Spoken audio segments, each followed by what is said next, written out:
tenemos una secuencia muy importante, ya lo habíamos mencionado durante todos estos días, ¿no? Es sobre la historia de la odontología. ¿Quién dentista no se acuerda de años atrás? ¿Qué dentista no se acuerda cómo se inició, digamos, en el Colegio Odontológico de Perú? Muchos hablaban de sociedades, luego hablaban de las academias, de la Academia de Odontología, y bueno, ¿no? De los sillones, de los primeros instrumentales, de esa maravilla de la odontología, del patrón de la odontología, por ejemplo, de Santa Polonia, de donde nació. Y bueno, hablar de historia es hablar de cosas maravillosas, es volver a recordar, es volver a estar en el presente y ver el futuro de cuánto ha avanzado la odontología. Yo no necesito muchas presentaciones, porque presentar al doctor Raúl Botetano y manejar esta secuencia con el doctor Raúl Botetano va a ser agradable y va a ser interesante. Entonces le vamos a dar la bienvenida al doctor Raúl Botetano Villafuerte, que es un gran odontólogo y decano del Colegio Odontológico del Perú. Con él los voy a dejar, con él vamos a estar y con él vamos a empezar esta primera etapa, esta primera secuencia, y le damos la bienvenida al doctor Botetano pues para estar acá. Así que lo dejo con el doctor Botetano para su secuencia, la historia de la odontología. Bueno, estimado colega, buenas noches. Ya lo ha dicho nuestro gran amigo José Guillén. Vamos a tratar de meternos en el túnel del tiempo. Justo cuando venía aquí al set de televisión, me ponía a pensar cuánto había cambiado el tráfico desde aquellas épocas en que simplemente era muy fácil subirse a un auto, subirse a un colectivo, tomar un ómnibus y llegar fácilmente al lugar donde uno estaba viajando, ¿no? Han pasado los años y esto se ha convertido en un caos tremendo. Y así también, a la misma velocidad, han venido los cambios, han venido los cambios de gobierno, han venido los cambios de políticas de Estado, han venido también los cambios de los sistemas económicos, ha variado la forma de pensamiento.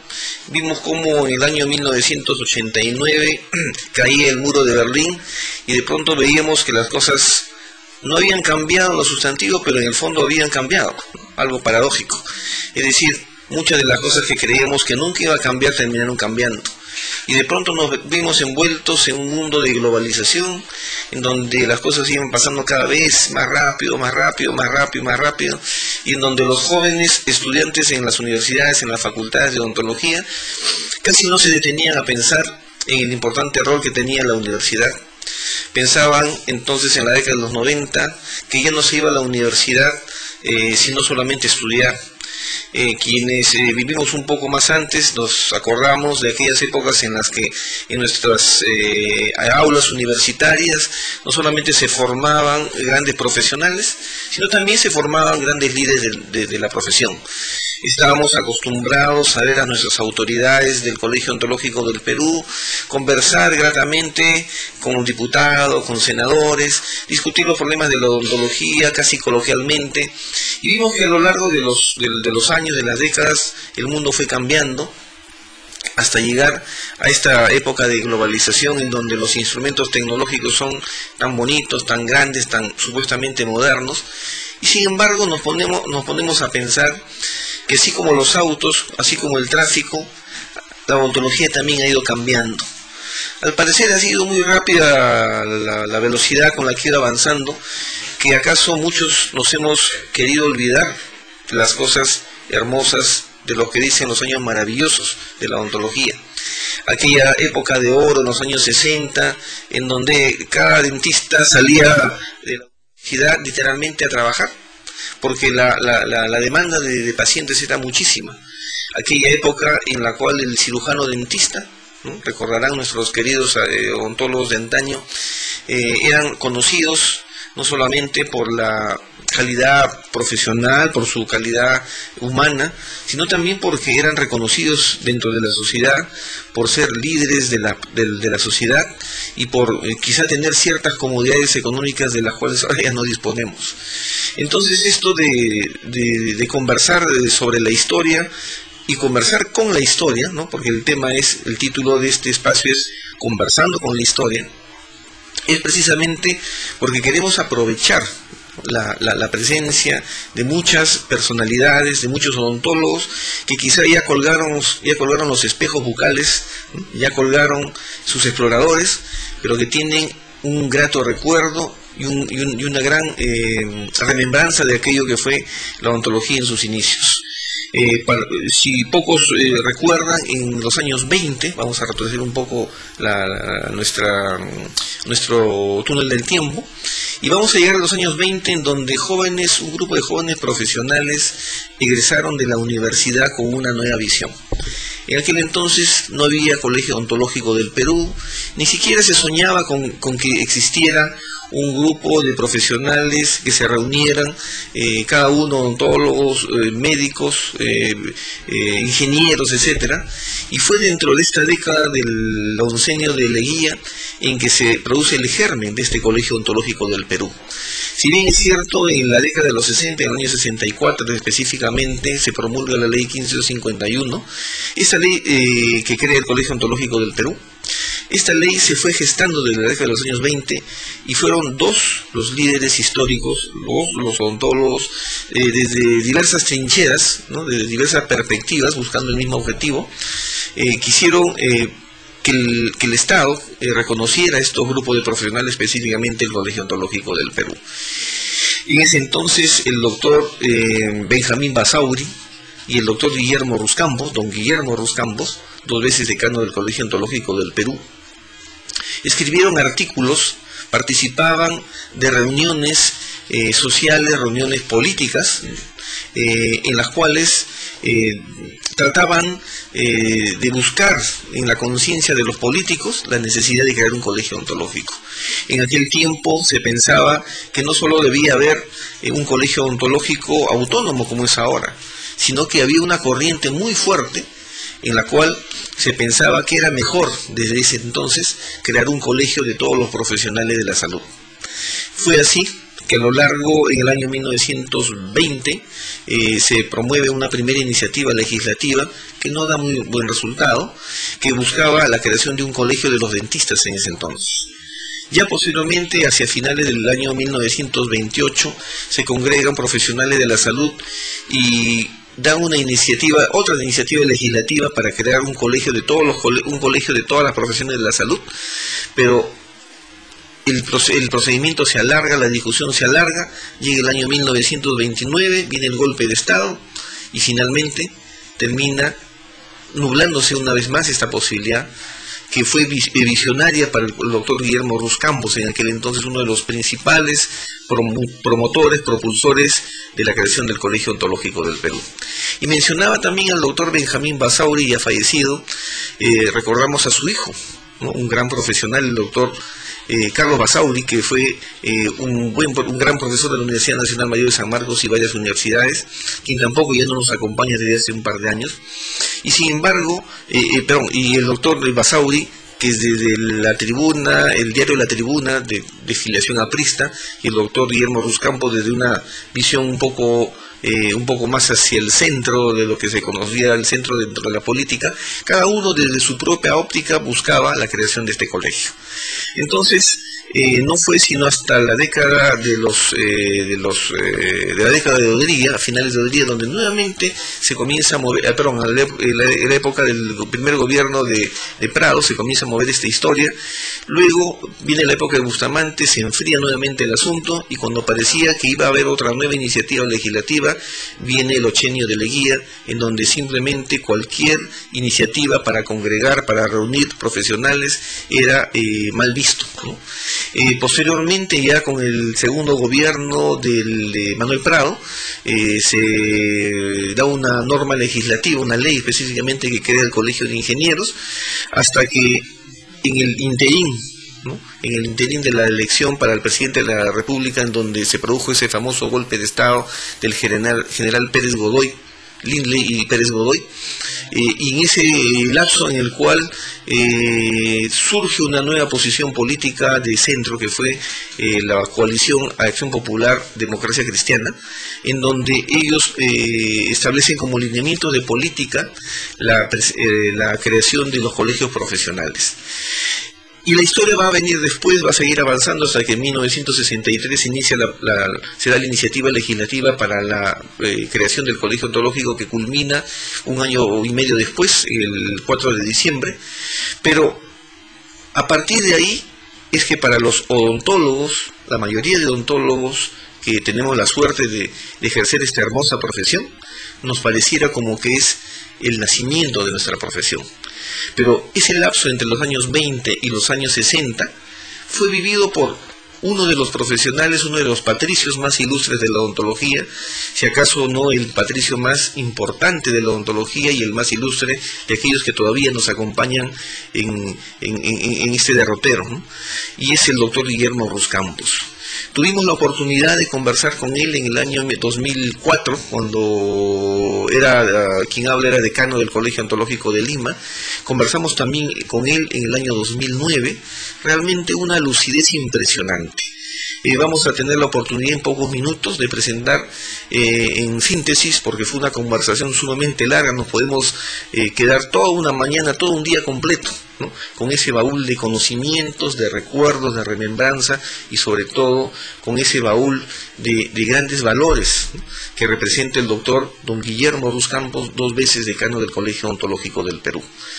No quiero hablar más el día de hoy, simplemente darle un cariñoso saludo al doctor Guillermo Ruz Campos, que yo estoy seguro nos está escuchando, quien con más de 93 años nos sigue acompañando todavía con esa lucidez que muchos de nosotros quisiéramos tener, no solo a su edad, sino desde ahora. Entonces vamos a dar paso al set de dirección para empezar esta jornada, este camino, este túnel del tiempo llamado Conversando con la Historia, en donde conversaremos directamente con los actores de la historia. No vamos a hablar de historia, vamos a conversar con la misma historia. Bienvenidos entonces el día de hoy a Conversando con la Historia en Odontología, con esta hermosa entrevista con el doctor don Guillermo Ruz Campos. La atención para sensibilizar a la población sobre el uso del aspecto de salud bucal, ¿no? El segundo aspecto, que tiene que ver con que las instituciones en general de la sociedad, no solamente odontológicas sino no odontológicas, somos capaces de unirnos para dar una alternativa sobre algo bueno, que somos capaces de unirnos para algo bueno, en otra palabra. La tercera es la participación de la sociedad civil en este evento, que no es una marcha, sino es una propuesta estática, pero de todas maneras involucra una serie de todas maneras, molestias para la comunidad, que para el efecto de ello comprometimos oportunamente a la Municipalidad de Lima. Y como quiera que las autoridades en este momento también están en pos de una visibilidad frente a la población, quizás como que utilizamos un poco ese artificio para lograr la captación del Ministerio de Salud, Ministerio de Educación, Municipalidad de Lima, tanto como consejo, como región, como municipalidad, ¿no? Y también ayer tuvimos una reunión con algunos de los representantes de 7 colegios profesionales, los cuales ya se están comenzando a sumar para esta propuesta, además de las universidades, bueno, que es tradicional, ¿no?, las escuelas, como para que haya una participación más grande. Entonces la municipalidad nos ha ofrecido, por ejemplo, hacer participar a los integrantes del vaso de leche, clubes de madre, todos los niveles a cuyo bajo su sombra, digamos, pueden ellos tener algún grado de influencia o participación. Igual en el caso de la Policía Nacional nos han dado una alternativa para dirigirnos a la División de la Familia, porque ellos tienen a su cargo 6 colegios, con una población total de casi 9.000 estudiantes, que pensamos que para este efecto también ellos gustosamente se van a sumar, ¿no?, para hacer este esfuerzo. Y lo otro, que en la cabeza del cepillo, o sea, lo que va a ser la cerda, estaríamos los representantes de cada una de estas instituciones, y la cola, o sea, el mano estaría formado por nuestros representados. Pero una cosa importante es que el Colegio Odontológico de Lima, en este caso, o el Colegio Odontológico en general, ¿no?, estaría a la cabeza conjuntamente con las principales autoridades de la sociedad, de la mano, digamos, para poder, con todo el aparato comunicacional que tiene la ministra de Salud, sobre todo el alcalde de Lima en estos momentos, poder mostrar la figura del Colegio Odontológico de Lima de la mano al mismo nivel, ¿no?, como mensaje, digamos, a la población general, de que el colegio tiene una responsabilidad y tiene algún grado, bastante liderazgo en este tipo de acciones. O sea que tiene varios mensajes metidos ahí, ¿no?, que todos son importantes, ¿no?, y que de todas maneras pasa por un malestar, de todas maneras, de la población, porque parte también del impacto es un poco, entre comillas, molestar, entre comillas, en el sentido positivo, porque el molestar, entre comillas, significa que va a prestar atención. Claro. ¿No? Ese es un doble juego, quizá, de... Tenemos varios mensajes ahí. Sí, hay bastantes. En la oportunidad. Pero creo que un poco el asunto. Vamos a empezar desde, de repente, el asunto de por qué eligió usted ser odontólogo, qué concepto tiene esta profesión, y comenzamos a avanzar, ¿no? La génesis del colegio, y vamos caminando. Y ahí, para unas cosas se nos ocurrirán, algunas cosas diremos, etc. Con el mayor gusto. ¿Ya? Entonces estamos con el doctor Ros Campos. Hoy es 5 de agosto. Y esto es una conversación, no es en verdad no es una entrevista. Claro, usted me pregunta que en realidad cuál fue la motivación que tuve yo para ser odontólogo. La primera pregunta podríamos empezar de por qué eligió usted yo ser odontólogo. le voy a ser muy franco y me acuerdo exactamente cómo fue el asunto. Mi abuelo, don Genaro Campos, en Piura, con quien vivíamos en aquella época cuando yo era muy niño, me había regalado a mí un reloj de oro con una inmensa cadena que conservé hasta que me la robaron en el Club Regatas. Eso. No se preocupe. Bueno, y es la idea de que yo fuera médico. Y me entrenaba, que le tomara el pulso con el reloj abierto y le contara las pulsaciones y le dijera cuántas tenía. Entonces él me decía que coincidía exactamente con las que él había percibido por su sensación, ¿no? Y me decía, exacto, un 84, 75, vas a ser un médico estupendo. Y yo, bueno, un día hice un dolor horroroso de muela, pero esos de espanto, ¿no?, que jamás había tenido ni la madre sospecha de que existía. Y mi madre me llevó a un dentista que vivía y residía en la vecindad, pero trabajaba también en la misma casa donde vivía. Y bueno, ese hombre sin mayores artilugios, pero con mucha comprensión, mucha simpatía, de repente me dijo, bueno, ya tu muelita está acá. Me había puesto la anestesia, me había sacado la muela y yo no había sentido absolutamente nada y quedé totalmente libre de ese dolor lacerante que me tenía prácticamente sin dormir. Esa fue la razón que me motivó a mí a ser dentista. Porque también pensé que yo quizás, que ya sufría esta enfermedad, tenía ciertas limitaciones, porque en esa época en Piura las visitas médicas se ejecutaban a caballo.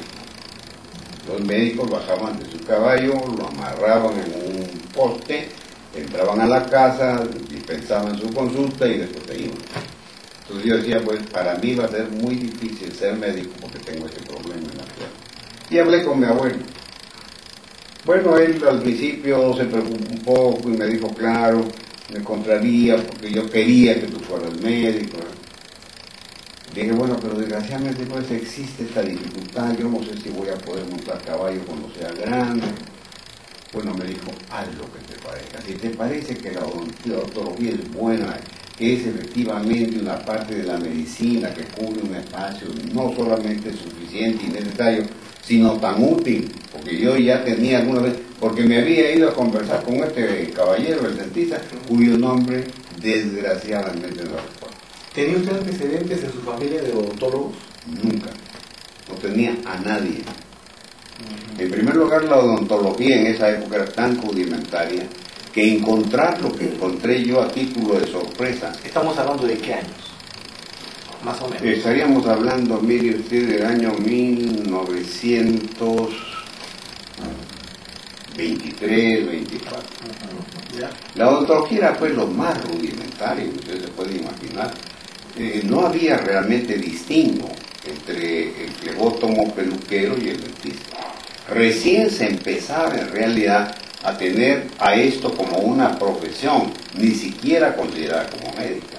Yo le forcé la figura, porque desde chico he tenido pues cierta perspicacia provocada por esta limitación.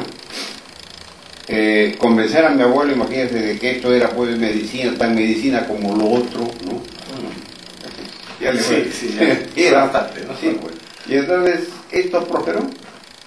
Crecí yo ya con la idea de ser dentista. Cuando llegó el momento y la oportunidad de hacerlo, que ha sido el año 1938, creo que es, o 37. ¿Empezó usted a estudiar en San Marcos? En San Marcos, sí, la única, La única, no era La experiencia que tuvo fue cuando era niño. niño, pero la conservé durante toda mi vida. Tan es así que cuando yo he llegado a la escuela de odontología, que en ese momento estaba bajo la conducción de un ínclito y magnífico profesional, el doctor José María García, que es lo más grande que yo he visto también, y que para esa época ya era una persona cuya distinción y conocimiento en materia de odontología era realmente cierta.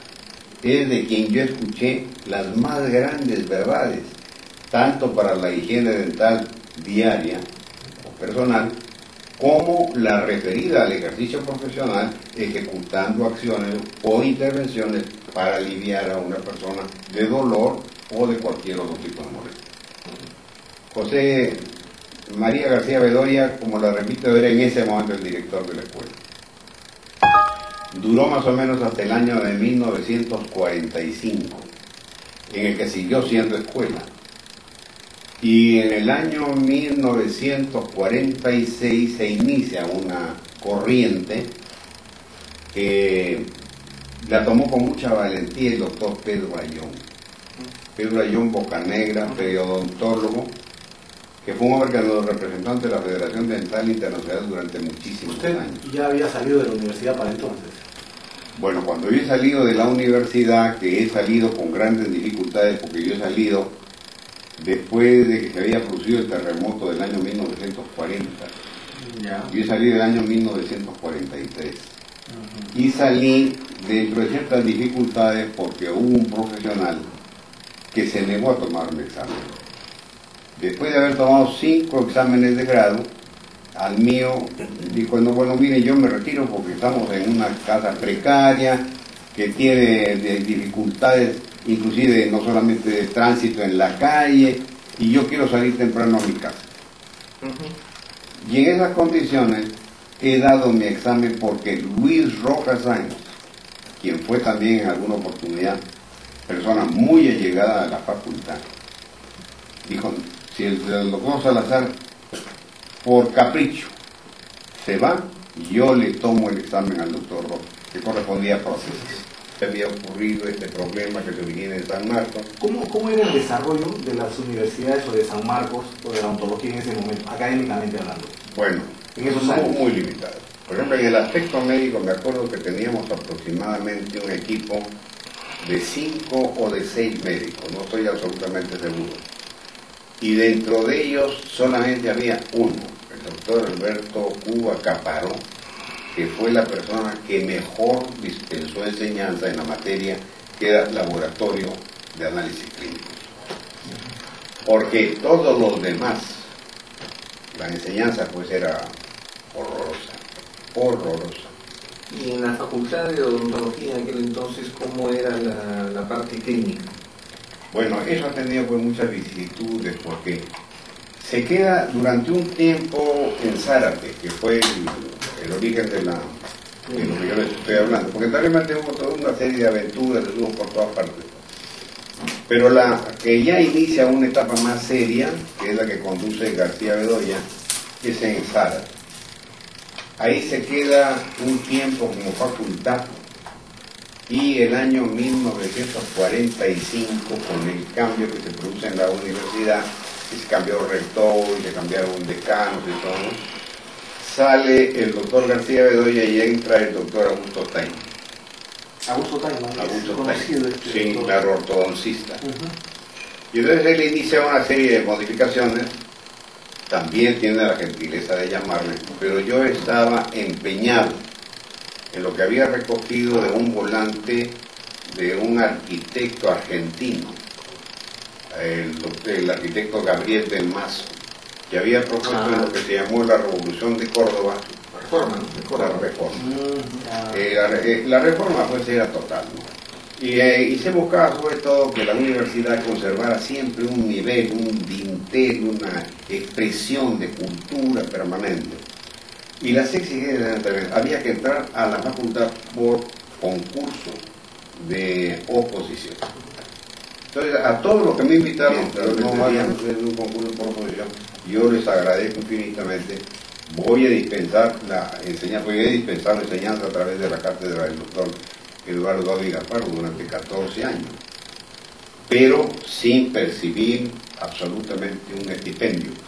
Es una docencia por invitación, no por oposición. Así es. Entonces, en estas condiciones he podido yo llevar a cabo pues, mis actividades y obtener todo el beneficio que después obtuve, gracias al aprecio de los colegas que encontraron a mí una persona con capacidad para desempeñar estas funciones. En la universidad ya habían algunas especialidades básicas en odontología en esos tiempos. ¿Cuáles eran las más desarrolladas? Bueno, la odontología era general. Pero la odontología pretendía ser una especialidad, pero no llegaba a tener alcance. Desgraciadamente el doctor Ayllón, con toda la calidad personal y profesional que yo le reconozco, no llegó a alcanzar las tallas suficientes. No había, por ejemplo, cirugía dentomaxilar.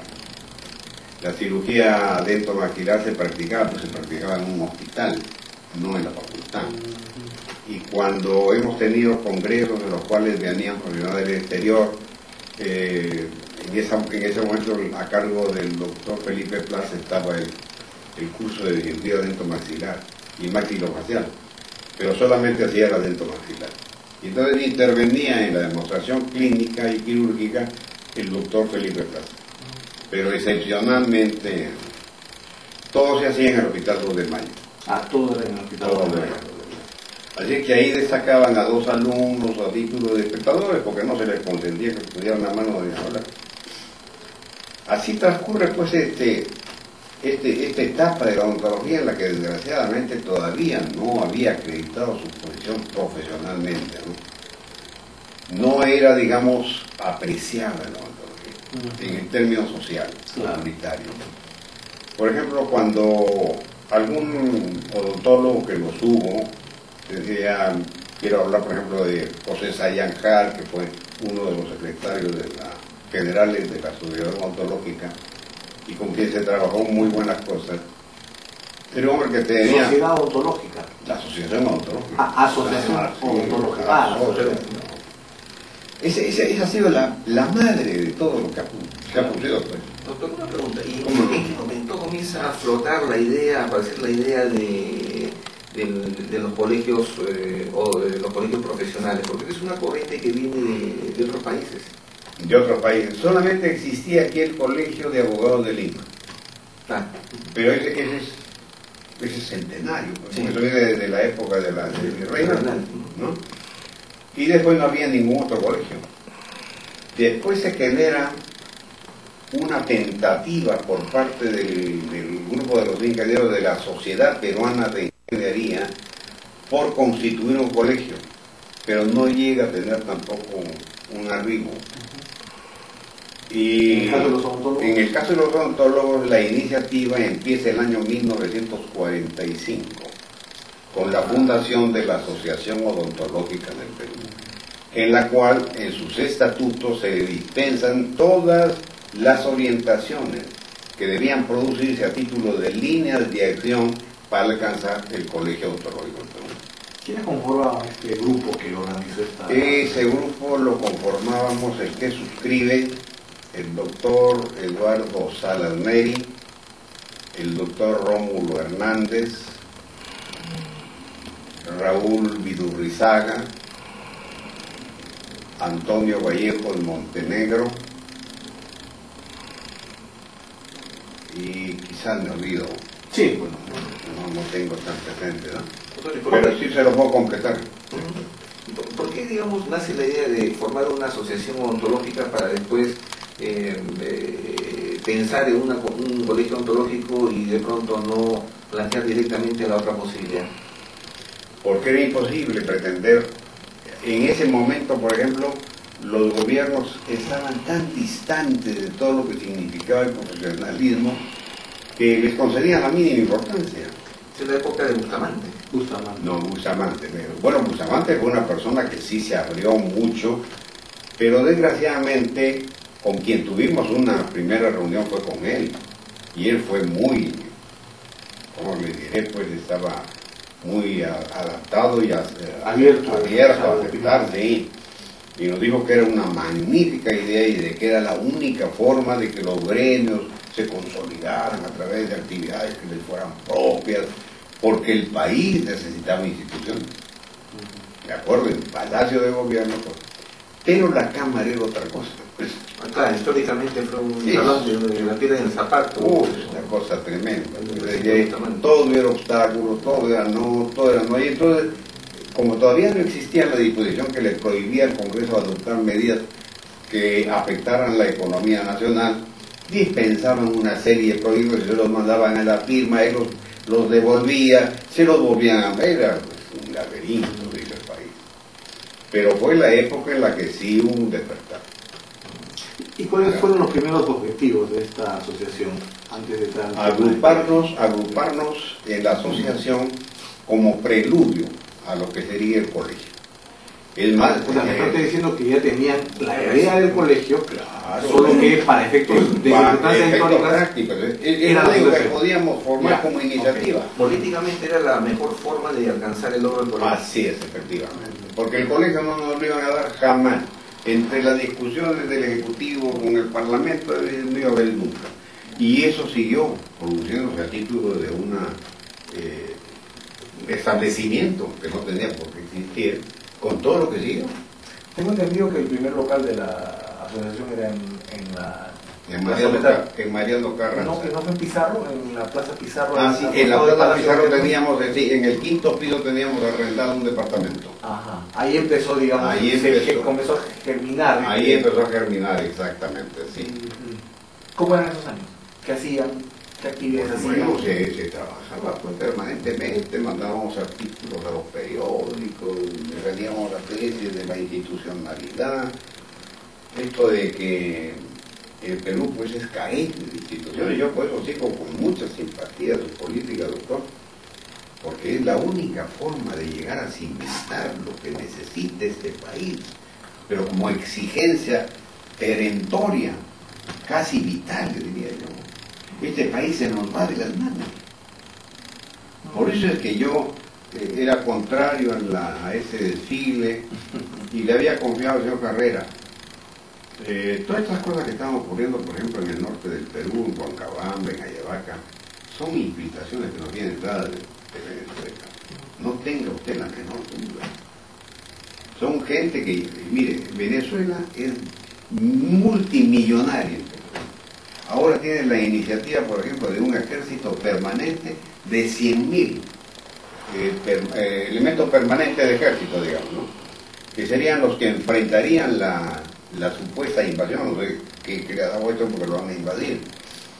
Y que después los demás, el embate de lo que pudiera seguir iba a ser cosa de los guerrilleros. Sí, no, todo un problema sería ahí. Pero volvamos. Sí, no, es que yo quería decirle a título de una afirmación, porque yo creo que su inquietud es muy interesante. Esto hace instituciones, es la forma de hacerlas. Así trabajamos en esa época. Y no hay mejor manera de hacerla que escuchando a los protagonistas de la historia. Estábamos en la asociación y estábamos a punto de llegar al colegio ontológico. Estamos en la época del presidente Bustamante y Rivera. Sí. Y parece esa época donde ya viene la revolución de Odría. Viene la revolución de Odría, que se produce el 4 de octubre de 1948. 1956. habiendo recibido como recibió la confianza del presidente Bustamante para ser ministro del Interior. ¿Cómo se fue forjando esto de, por la ley que crea el colegio en el 64? Así es. ¿Cómo se comenzó a cristalizar este asunto? ¿Qué Muy pasos bien. se comenzaron a dar en algún momento? Bueno, mire, nosotros tuvimos la suerte, porque esto no para que se registre, no hay modestia aparte. La primera propuesta para la Secretaría General fui yo, porque la convocatoria que se hace en mi consultorio. A ella asisten estas 11 personas que formamos originalmente. Solo para consignarlo su consultorio, ¿dónde? En Carabaya 656. Frente a la beneficencia pública. Y entonces yo les dije que yo me sentía demasiado joven, que teníamos que buscar a una persona de mayor experiencia, de mayor peso, y que nos diera el consentimiento y la ventaja de una personalidad ya formada. Y entonces se pensó en el doctor Luis Rojas Sáenz, y en ese momento se destaca a un grupo que se integra por el doctor Eduardo Salas, por Antonio Vallejos Montenegro y por Raúl Vidal, que van al consultorio del doctor Luis Rojas y le dicen que llevan el encargo de este grupo de proponer a la Secretaría General. Entonces Lucho, con mucha amabilidad, los recibe, pero un hombre muy abierto, muy bueno, y les dice que le concedieran unos minutos que tenía que hacer una consulta, no con el Estado Mayor, sino con la persona que lo presidía. Él era asimilado al ejército. Entonces llamó a quien en ese momento ocupaba ese cargo y parece que le dijo que no era competente. Le dijo, mira una cosa, Lucho, al fin y al cabo las asociaciones civiles siempre tienen problemas y eso nos puede repercutir en una forma indirecta si es algo que no se resuelve bien o no es lo suficientemente claro. Entonces la comisión vuelve y hizo una recomendación. Si ustedes buscan una persona que no tenga una ligadura como la mía, pero que tenga la experiencia suficiente desde el punto de vista institucional, yo les recomiendo al doctor Víctor Casagrande. Llegó la comisión con esta recomendación, se conversó, y yo por supuesto me avine inmediatamente, y se propuso al doctor Casagrande, a quien se le fue a buscar en ese instante. Se le localizó por teléfono y le dijo que había una comisión que lo iba a invitar a tal cosa. Fueron los mismos y él aceptó encantado. Se le nombró secretario general De la asociación. Yo pasé a secretario del Interior y después se constituyó. Después otra persona que trabajó mucho fue el doctor Benjamín Basauri, que también estaba en la... Papá. Benjamín, el viejo, sí. Muy buena persona. Muy bueno. Él escribió varios artículos justamente Sí, fundamentando era un hombre que tenía una vocación primero por la prensa, le encantaba. Él sacó la primera revista, que la dirigió como 3 años, después la dirigí yo un tiempo, después no sé a mano de quién pasó ya. Porque lamentablemente después uno no puede seguir permanentemente en la intensidad de un trabajo muy farragoso, ¿no? Porque yo tenía que trabajar, yo no tenía mayores recursos que mi trabajo, y tenía que entregarme pues a esto, ¿no?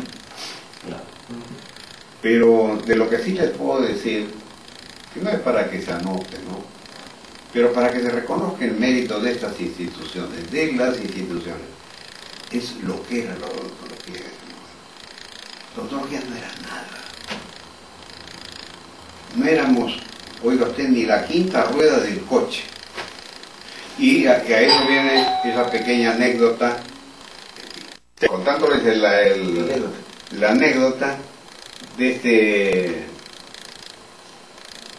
muchacho que fue secretario general, que era pues muy bien hablado, ¿no? Y que en una reunión de médicos se expresa muy bien respecto a una serie de situaciones, y entonces alguien pregunta, ¿y este es abogado?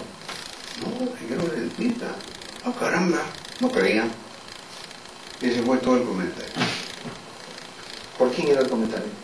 Por José Sayán Jara, un hombre simpaticísimo, como les repito, pero que no hablaba, conocía de ley, ya él era secretario general de la asociación, ya la asociación tendría pues 12, 14 años, y él fue en una asamblea el que aceptó la proposición que hice yo, me acuerdo, para constituirnos en colegio funcional.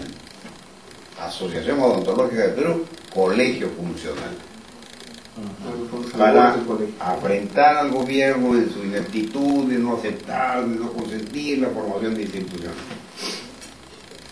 Así va avanzando la cosa, pues, hasta el momento en el que tuvimos la suerte de tener 6 diputados, que son los que se fajaron.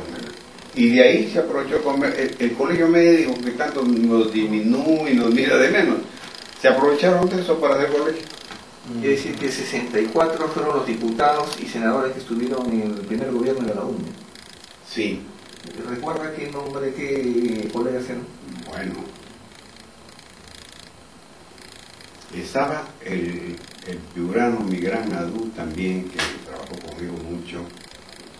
¿Alberti? Alberti Carrión. Después fue decano de Lima. Después fue decano de Lima, Alberti Carrión. Estaba él de diputado, estaba... 6 habían visto. 6. Caramba, pero... Ya. Eso es lo que me falla un poquito. Vamos a buscar otra vez el... No, sí, porque yo tengo documentación, acá arriba tengo documentación, yo se la sé por todas maneras. ¿Cómo se vivió ese momento cercano ya a la promulgación de esta ley? Algún polvorio. Eso lo impactó tremendamente a la profesión, hasta la provincia. Pero lo que de repente para los que venimos después todavía no está muy claro, porque a veces nosotros juzgamos los hechos que ya se produjeron y decimos, bueno, se dio la ley y festejamos, pero ese preludio, esa etapa donde, como usted textualmente dice, se fajaron los colegas a nivel congresal, no sé si podría darnos algún alcance sobre ese momento, porque creo que eso es interesante. Bueno, realmente ellos cumplieron pues dentro de la Cámara con mucha solicitud el requerimiento que se les había formulado. Ahí nos representaron, pero como si fueran un ariete, y no depusieron posiciones, porque claro, siempre hubo pues los diputados del gobierno. Este era el gobierno pues de Belaúnde Terry, que no tenía pues mucha claridad, no tenía muy buenos asesores. El médico más cercano que él tenía pues era este señor patólogo. ¿Miguel García? No, Márquez. No, Javier, que fue ministro. Javier Arias Estel. Arias.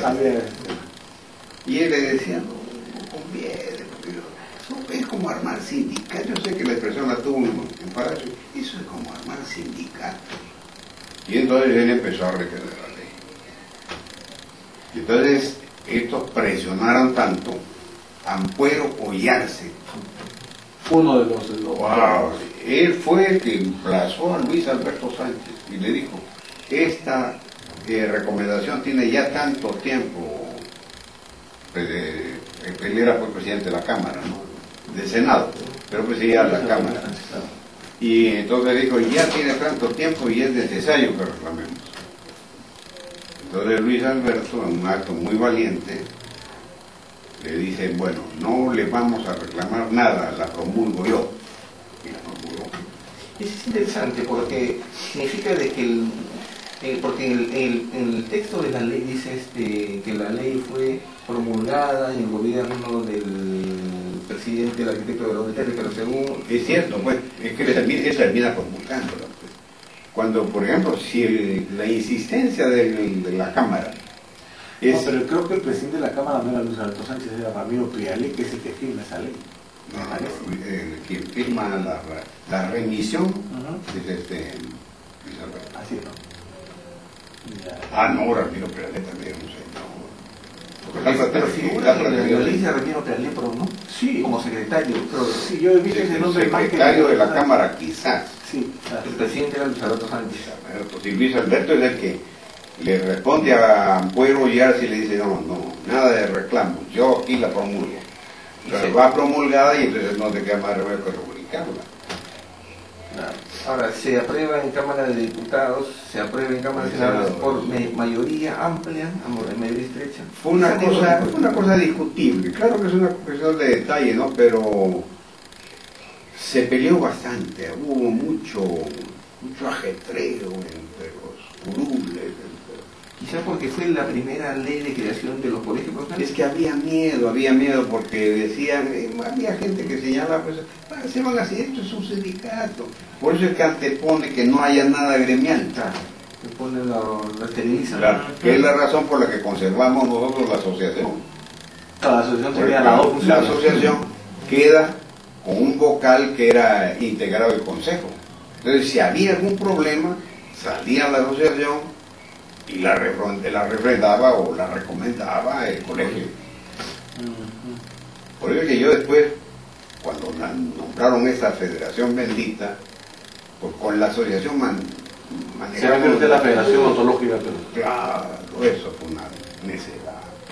Perdónenme la expresión. ¿Qué necesidad teníamos ya de federación? Y tenemos la institución que había cumplido con el requerimiento exquisito que era nuestra propuesta original. Y teníamos sobre todo la funcionalidad con lo cual le dábamos la vuelta un poco a la ley. Claro, esa era un poco la idea. Entre el 64 y el 68 que se nombran los primeros decanos, ¿qué pasó? ¿Qué hubo en ese tiempo? ¿Por qué demoró tanto en asumir el primer decano? No, es que mientras se implementaba el padrón y se el reglamento de la ley, no, el reglamento de la ley que se demora, que lo manejó este señor que era director de odontología, Carlos González Domecq. Y eso se demoró bastante ya. Después vino el empadronamiento, que también exigía ser uno de los elementos a tener antes de la constitución definitiva, de la juramentación del primer decano. Es decir, que votaron no los que estaban colegiados, sino los que están empadronados. Fue una cosa mixta, le diría. Claro, no podían estar colegiados. Todavía no estaban todos colegiados. Pues. Pero sí había gente que se identificaba con un movimiento que sin estar todavía colegiada, llevó su concurso de voto en relación y sale Es más, el doctor Alberti parece que no estaba colegiado en ese momento. Bueno, ha sido como cuestión anecdótica sí. histórica, ¿no? Sí. Ahora, claro que quizás si revelar esas cosas, sin quitarle, porque ya no le puede quitar nada, ¿no? Pero puede restarle brillo. Ese detalle sí yo no lo mencionaría, sinceramente. No recuerdo realmente. No se preocupe usted. ¿Usted conoció al doctor Cerrudo? Claro. ¿Cómo era él? ¿Cómo era como odontólogo, como persona? Nos interesa mucho porque es el primer decano del colegio. Bueno, él cultivaba más que la odontología el quechua. Pero esto sí. En serio, pues, así ha sido. Él prácticamente no ha ejercido la odontología. Así ha ejercido muy poco. Tenía un consultorio, pero yo no le conozco mayor actividad. Ojalá Dios muy amigo mío, hemos viajado juntos a cada rato. Pero para ser el primer decano, tiene que haber, digamos, Bueno, girar sobre tenía a muchas personas. Tenía por lo tanto, mucho consenso porque él había sido secretario general de la asociación. Claro. Y eso ya le había abierto a él un margen de un espacio. un espacio, claro, y un criterio ya formante de la gente respecto a su calidad. Pero probablemente como tendría dirigente. un carácter como dirigente, digamos, Difícil. como el suyo. Difícil, no digo ser difícil, digo, digamos, de liderazgo, ¿no? Claro que era un líder, no cabe la menor duda. Pero él empieza el decanato equivocándose un poco. No lo vamos a decir tampoco. Porque, por ejemplo, él le abrió su despacho a todo el mundo. Ya. Y venía de repente un dentista de salud pública que reclamaba por un sueldo que no le habían pagado, porque le habían puesto una hora más de trabajo. Entonces yo me acuerdo que una vez que conversaba con él y me dijo, yo tengo la cabeza de este tamaño. Y dije, pero ¿por qué? Imagínate, pues vengo aquí a despachar desde las 4 de la tarde y salgo a las 11 de la noche. Y yo, ¿por qué? Le dije, ¿con quién despachas tanto? Pues si todo el mundo viene aquí con sus quejas. Tú no eres el decano nacional. Tu función es nacional. Tú tendrás que ver pues con los decanos que vienen de allá, o con el recurso que se presente por tal o cual situación, pero de ninguna manera tienes tú que tratar pues aquí de tú y vos todos los días con quien se te presente.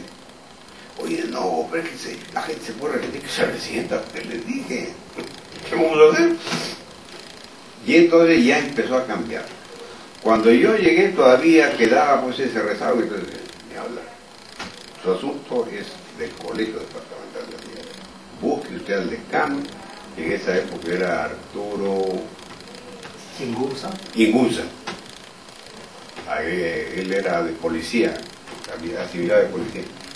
Y entonces esta gente empezó a entender, efectivamente, la repartición que me corresponde, nosotros en Lima. Entonces empezó a hacer esta diferencia. En ese momento, y yo recuerdo que usted me preguntó hace no mucho, ¿por qué es que no se había planteado la situación, por ejemplo, de las regiones? Y como nosotros teníamos la experiencia de la asociación, lo que no tenía el Colegio Médico, sabíamos que los departamentos son muy celosos entre sí, y que solamente ellos pueden producir no la confederación, sino el agrupamiento, con el propósito de realizar funciones que les sean propias y comunes. Pero que si va una discusión de acá, un regional, por ejemplo, creo que los médicos están pues en no sé cuántas regiones, 5, creo que. Porque usted, vaya usted a ver cómo funciona la región. Es completamente burocrático. Sí, completamente. Entonces son cero. En cambio, por ejemplo, los colegios, cuando son estimulados, llegaron hasta tener locales, ¿acuerdas? Yo inauguré no sé cuántos locales. Pero es interesante, sí. Dígame usted, en los primeros años, usted no fue miembro de las juntas directivas, de las primeras juntas directivas que hubo en el Colegio Odontológico de Lima. ¿Quiénes compitieron en esta junta? No, me refiero para ser alcalde, para ser decano, tanto de Lima como de Perú, hubieron una competencia seguramente leal entre diversas listas. ¿Cómo fue esta competencia? ¿Qué otra lista había? Entiendo que, por ejemplo, postulaba en una lista, por decir, el doctor Fernández Chirino como primer secretario de Lima, en otra lista postulaba el doctor Beltrán, no sé en qué cargo, o sea, había habido seguramente ciertas diversas corrientes o de opinión, no sé, quisiera que nos comente usted sobre esto, usted conoce sobre este asunto. No, realmente conocer no, porque sí sé que se producían algunos chimentos, algunas cositas que son hasta desagradables. Bueno, claro, no vamos a a poner título de recurso está más bien, oiga usted, todo lo que son el despacho de los consejos. No, yo lo decía más porque seguramente algún grupo postulaba determinadas doctrinas, algún otro grupo postulaba determinadas ideas de cómo seguir. Me refería un poco más a esto, a nivel de pensamiento, a nivel de políticas. No, yo creo, no. Mire una cosa, las políticas sí vino a entrar después. En esa época no había política. La política se me empezó a plantear a mí el año 75. Para graficar con lo que le voy a decir, pues todo lo que puede haber pasado después o antes, ¿no? Renuncia el doctor Ronquillo, que era persona muy apreciada, y se disuelve su congreso por renuncias, y se queda un señor Vázquez Soto. A esa gente yo le metí un juicio por 10 millones de euros. Lógico. Interrumpieron, imagínese usted, la cuota de Lima para ProLocal, que era lo que era una barbaridad, porque el convenio que teníamos ya con el banco hipotecario era formidable. Nosotros, ellos hipotecaban nuestras cuotas y nos daban el dinero y construíamos el local, que nos salía en ese momento por 11 millones de soles. Después salió por 36. Entonces vino una cosa, que vino Oscar del Águila con esa presunta suavidad que yo no acepto, porque cuando se trata de plata y instituciones, yo no me caso con nadie. Hay un juicio, no, ¿cómo va a haber un juicio? Juicio tiene que haber. Señor, si hay dislate en el manejo económico, haga usted un juicio, que es lo único que puede esclarecerlo. Si no, tiene que cargar pues con el asunto, ¿sí o no? ¿Por qué se paralizó el local? ¿Por qué se rompió el compromiso con el banco hipotecario? Porque esa gente dejó de pagar. E inclusive escribió a los departamentos que tampoco pagaran pro local. Hay una foto famosa suya, poniendo la primera piedra. Cuéntenos de esos años, de ese momento. Bueno. ¿Qué pasó? ¿Cómo empezamos a tener idea de un nuevo local? ¿Cómo se donó al colegio? Hasta cuando usted puso la primera piedra. Cuéntenos un poco sobre eso. Bueno, en realidad, ya la situación, como le repito, estaba propuesta dentro de los términos de tener todo hecho.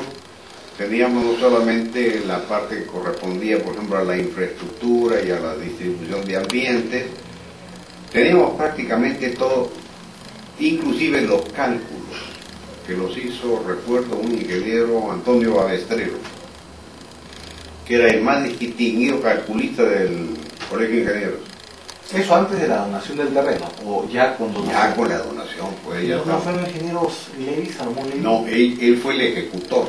Ah, claro, el ejecutor de la del proyecto. Correcto. Pero el cálculo de materiales, porque hay una cosa, por ejemplo, que se olvidó. Nosotros teníamos en la torre central 3 pisos sobre los actuales. Y esos 3 pisos iban con un ascensor con llave para entregársele a la Academia de Estomatología y a instituciones menores que no tuvieran capacidad de local. Eso después lo borraron, no sé, porque eso tiene que estar hasta en actas. Seguramente, sí. Imagínense que yo un día voy, no me acuerdo con quién, no estaban ustedes, a una estación en la que había algo referido a máquinas de rayos X. Y le pregunto a la señorita si estaban los baños en el mismo sitio. ¿Se acuerdan que hay esa pared? Sí, muy nuevo. Si aquí nomás hay uno. No le pregunto porque necesito, sino porque quiero saber. ¿Esto es ahora baño? Sí, me dijo, son 2 baños, caballeros y damas. Eran los ascensores, el hueco de los ascensores. Así se ha manejado la discontinuidad. Pero desgraciadamente, pues, ese es nuestro carácter, así somos.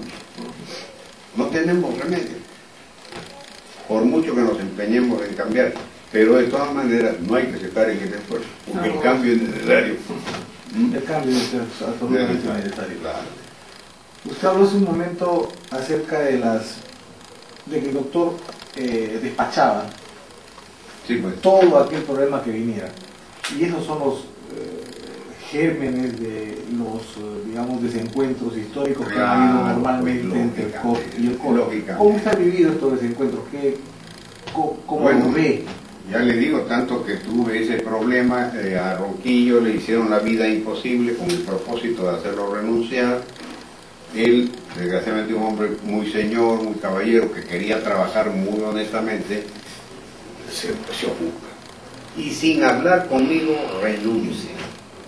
No habíamos sido en equipo. Él había sido elegido por otra lista por el Consejo. Sin embargo, yo lo distinguía mucho, porque yo era muy hermano de su hermano Moisés, y me ayudaba con su caballerosidad, que era muy importante. Entonces lo llamo y yo, pero ¿cómo haces esto, Isidro? ¿Cómo renuncias en una consulta? Me hubieras dicho para hacer algún arreglo, a ver cómo se soluciona. Me dijo, bueno, quiso tomar otra vez el consejo y retirar su renuncia. Se lo impidieron ya físicamente. Tanto, Físicamente ya él no pudo entrar, no lo dejaron entrar. Se habían posesionado del local a la brutalité. Palabra que es de francesa. ¿Eso todavía cuando estaba el local en Santa Beatriz? No. Ya el local estaba donde estamos. Ah, claro. Si por ejemplo a mí me llama la atención, sinceramente, pues yo inmediatamente reporté a la Comisión de Ética que había en esa oportunidad la situación que se había producido y el dislate que significaba evidentemente que una persona reconstituyera sobre sí mismo todo lo que había sido un director electo. Ahí se necesitaba una elección complementaria para legalizar los nuevos actos, ¿no? Pero no, ellos hicieron una asamblea, la asamblea los aplaudió y se dieron por elegidos. Entonces yo dije, bueno, si el Consejo acepta y consiente esto contrariando el reglamento, indudablemente se hace cómplice. Y al hacerme cómplice de los manejos que iban a hacer con la economía, de negarle para construir local y otras cosas. Dije, un momento, aquí la única forma es hacerle un juicio. Entonces el consejo, me acuerdo, Francisco Merino García, me dijo, doctor Ross, la única situación para quedar completamente esclarecidos, distinguiéndonos de este acto de fuerza completamente contrario a la razón, es un juicio. Y la gente aplaudió inmediatamente, le puso el voto y fue aprobado. Entonces le puse un juicio de 10 millones de dólares. ¿Cómo era la relación del colegio odontológico en la época suya como decano con el resto de instituciones odontológicas? ¿Cómo se vivía este tipo de relaciones interinstitucionales? Muy buena, muy buena. Yo no tengo queja ninguna. Siempre fueron gente que me dio ayuda, que estuvieron con nosotros siempre. Además yo estaba vinculado pues a las instituciones muy fuertemente. ¿Cómo cuál es? La Academia de Estomatología. Yo fui fundador de la Sociedad Peruana de Endodoncia. La Asociación Odontológica todavía subsistía, tenía un equipo pequeño, pero lo tenía. Y era gente que trabajaba pues, conjuntamente con el colegio, ¿no? De manera que siempre significaron una ayuda. Por ejemplo, la única institución que siempre se mantuvo un poco lejana fue la Sociedad de Siempre. Siempre ha sido un poco distante. Las otras, no. Yo me acuerdo, por ejemplo, no, después hubo otra, una de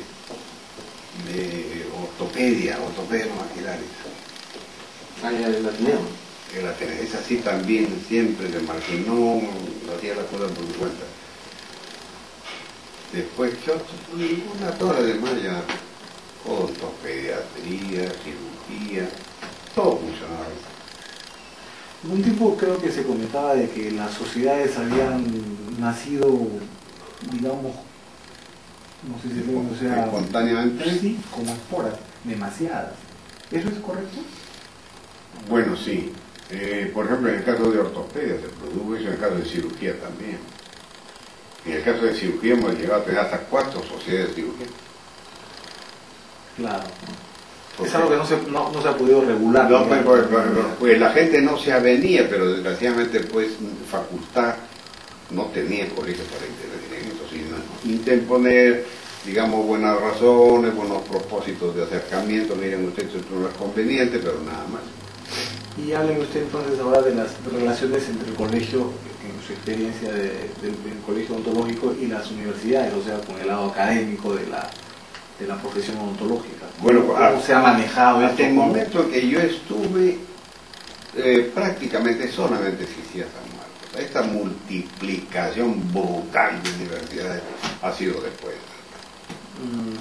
Yo a eso sí me abrió puesto, pero que nadie. Claro, bueno, eso de la masificación.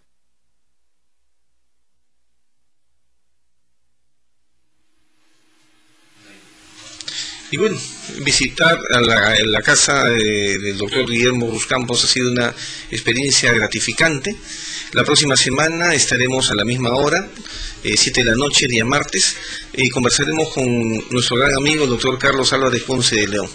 El doctor Carlos Álvarez Ponce de León nos va a contar cómo era la enseñanza de la odontología en sus años mozos. Estaremos desde su casa, en Jesús María, desde la calidez de su hogar, y los esperamos la próxima semana a las 8 de la noche en TVCOP, su canal, el canal de los odontólogos.